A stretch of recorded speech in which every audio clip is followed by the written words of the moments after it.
Psalm 98. Sing to the Lord a new song, for God has done marvelous things. Let them sing before the Lord, for God comes to judge the earth, will judge the world in righteousness and the people with equity. Music has been an important part of our faith going back thousands of years.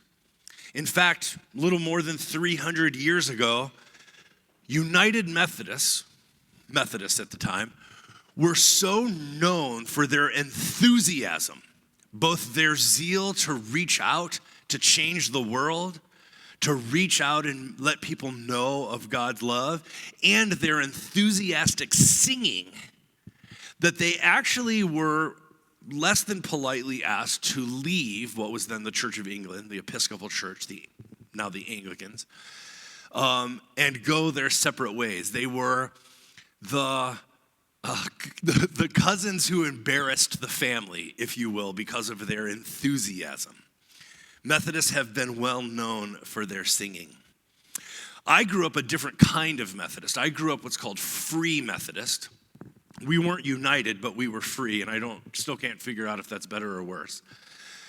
But we were part of what was called a holiness denomination. And so in order to live holy lives, both in personal piety and in community, we were well known for things we didn't do, right? We didn't drink, we didn't play cards, we didn't go to movies, and we didn't listen to secular music.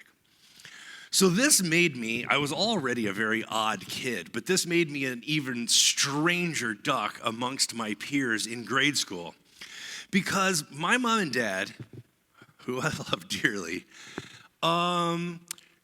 we were not allowed to listen to secular music. They, however, were allowed to listen to their Woodstock-era classic rock albums. So you might find it entertaining that I knew all of the words to James Taylor and Donna Summer. I even knew Bread and Iron Butterfly. My parents had an eclectic rock collection. So as a third and fourth grader, I knew the Beach Boys, and I knew all of the music of my parents' generation, but I would go to school, and I didn't know Michael Jackson or REO Speedwagon or any of the things that were popular in the 80s in suburban Chicago.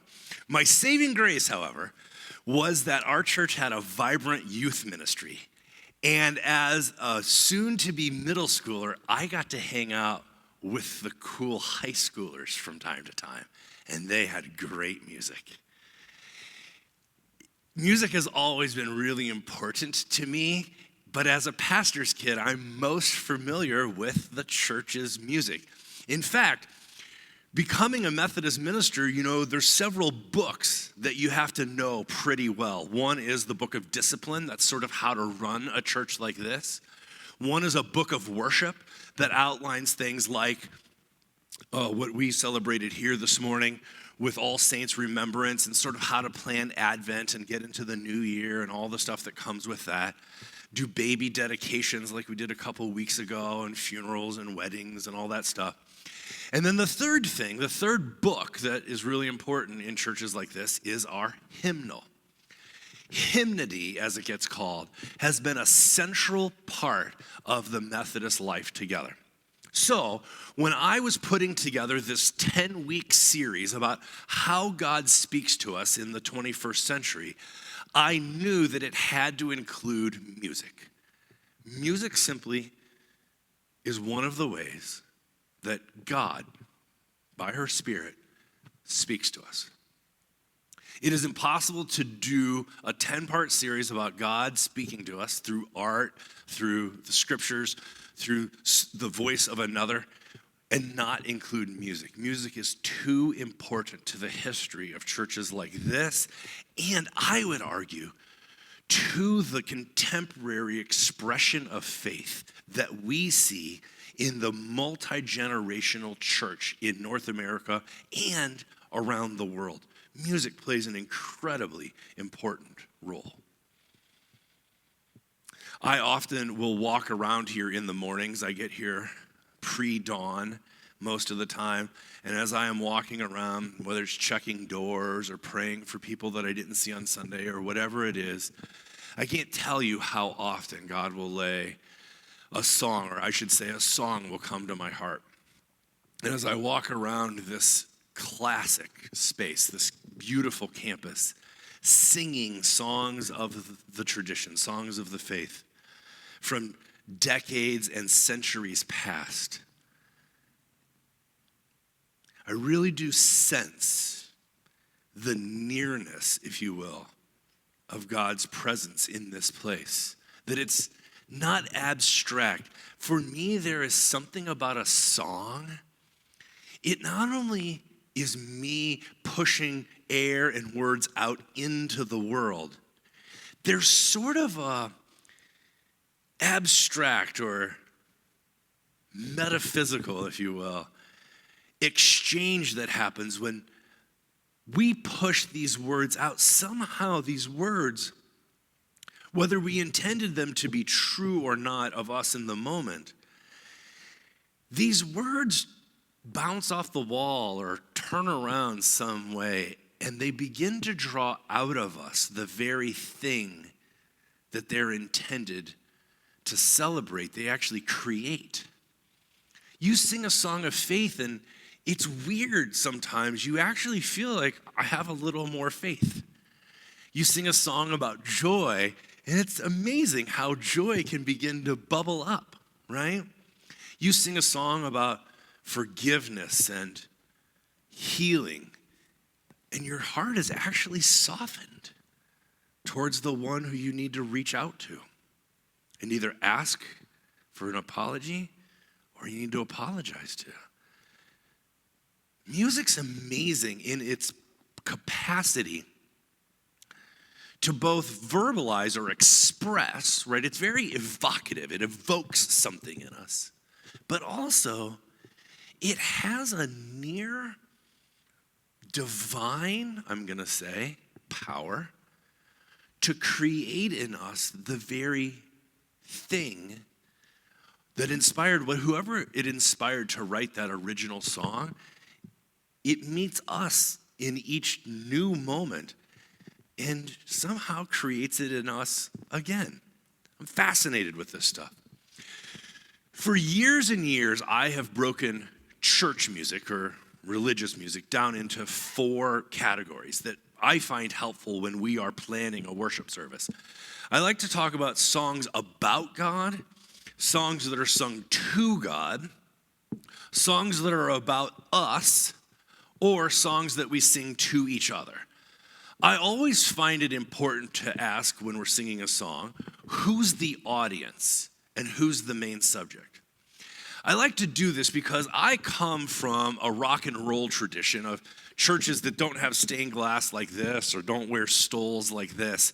I come from a rock and roll background where we meet in like storefronts and warehouses and, metal buildings that all of the sun has been blocked out so that you can see the PowerPoint projector, right? And a lot of the songs that are sung in churches like that over the years have migrated. And I noticed that from the time I was a youth to the time I was called into ministry and then as I became a pastor, that less and less of the songs seemed to have God always as the subject, but it became very us-centric. And I was a little uncomfortable with that. So when I migrated and became a Methodist minister, one of the things I wanted to make sure is that in our worship gatherings, that we sang some songs that were about God, that they glorified and honored God, that sometimes it teaches us a little bit about God. Then there are songs that we sing sort of to God. They're heartfelt songs that have God as the receiver of the song. Not generic, but very much like to. Songs that are to you. You are this way. You are beautiful beyond expression. And then I'm okay with having mixed in songs that are sort of about us because it's important as we gather in faith that we encourage one another.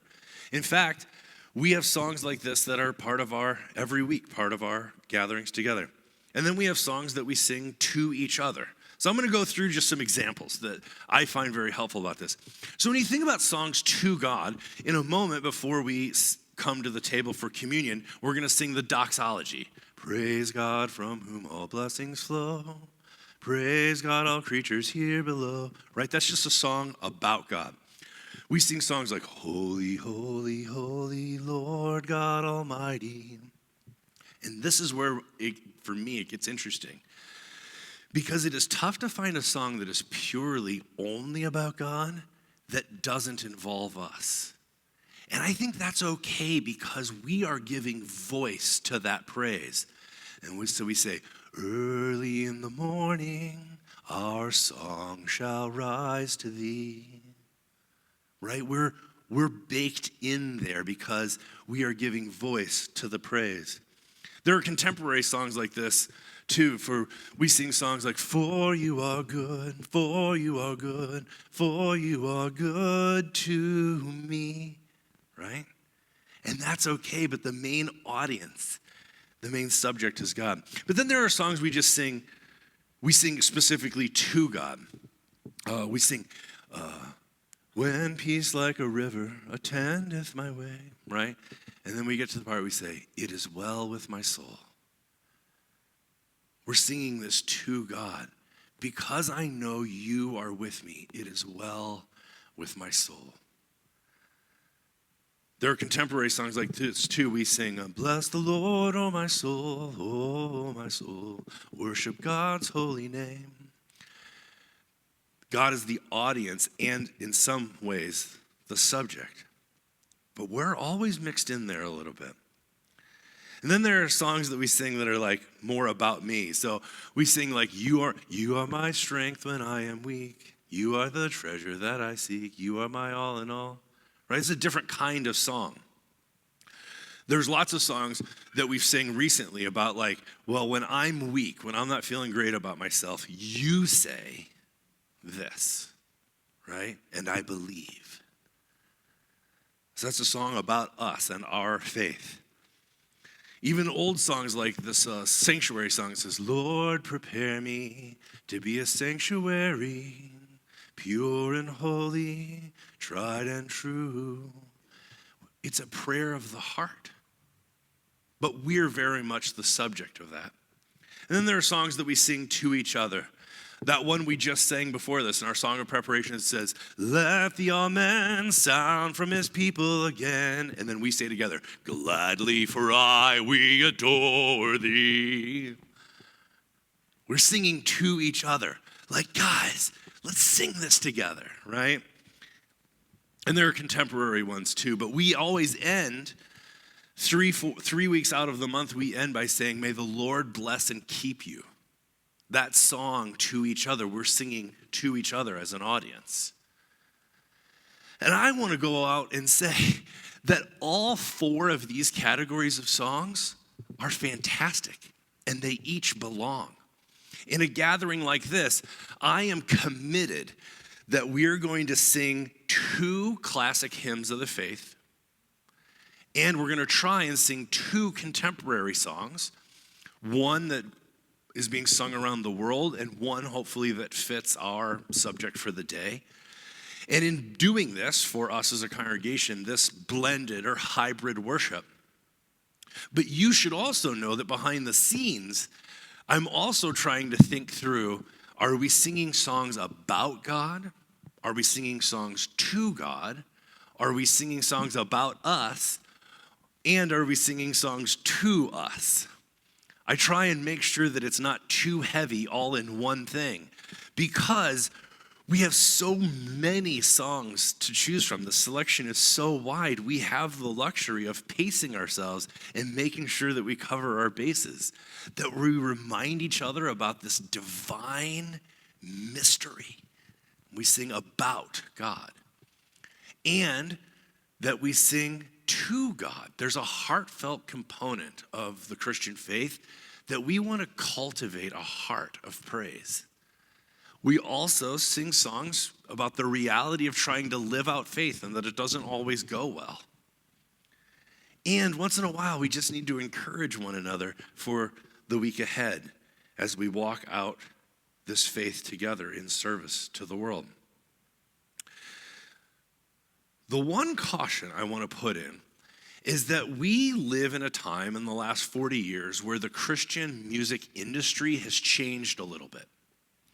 When I travel, when I go on road trips, one of the things I love to do is to press seek on my radio in my car and just find new radio stations, right? So as you drive up, most recently I went to Portland for our annual conference. And as I drove up to Boise, you start getting more and varied kinds of radio stations.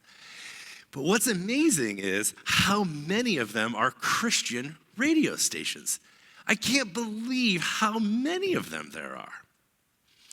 In fact, when you go down into the Columbia Gorge, from the time you drop down there until you get to Portland, there are long stretches where you can only hear two types of music. Music in Spanish and Christian radio. And I have no idea why those are so well supported in Eastern Oregon. But this last time I was going over there, I knew we would be going through this series, and so I wanted to do an experiment. Now, some of you think this is going to sound like torture, but for 10 hours, I only listened to Christian radio. It was just an experiment. I just wanted to see as I went in and out of certain stations, as I went to Boise and then over to Pendleton and then over to Portland and then back. And I only listened to Christian radio. I wanted to see if any patterns or trends would emerge. And I have to confess something. I was really discouraged. All of the songs were about me.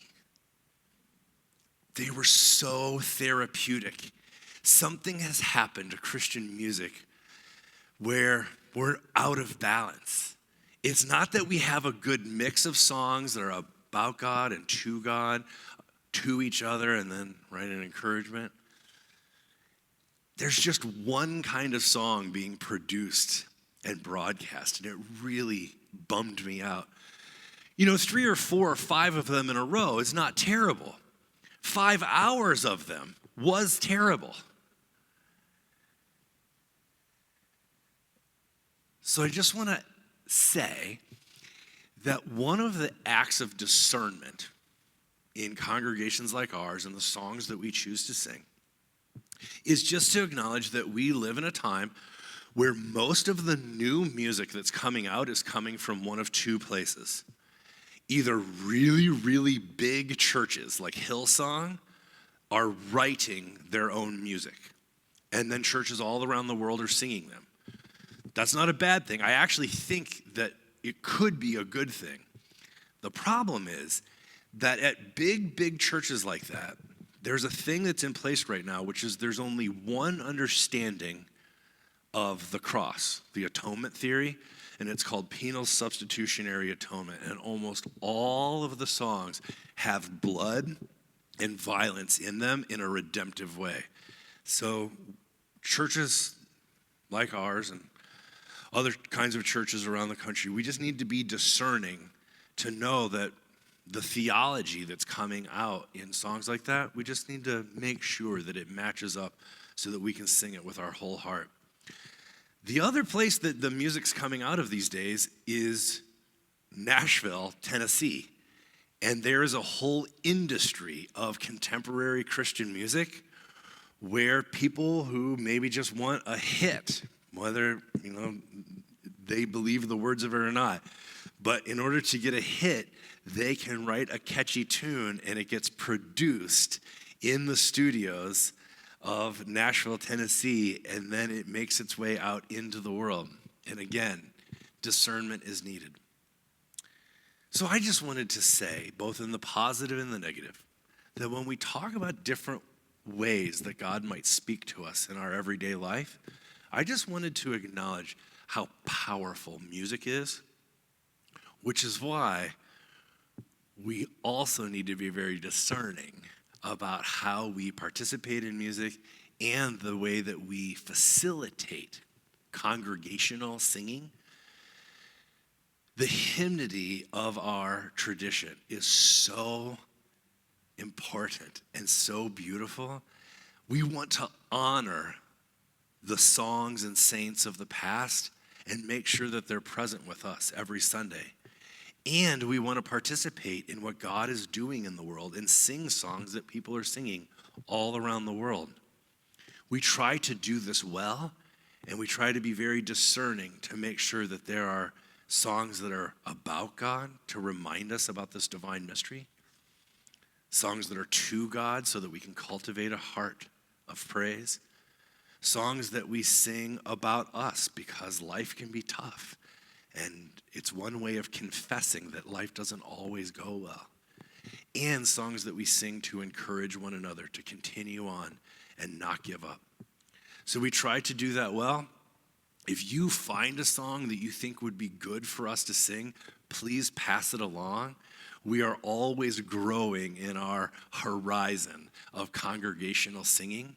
But I just wanted you to know that behind the scenes, this is sort of how the rubric that I use to think through and make sure that in our gatherings together, that we are a people of praise.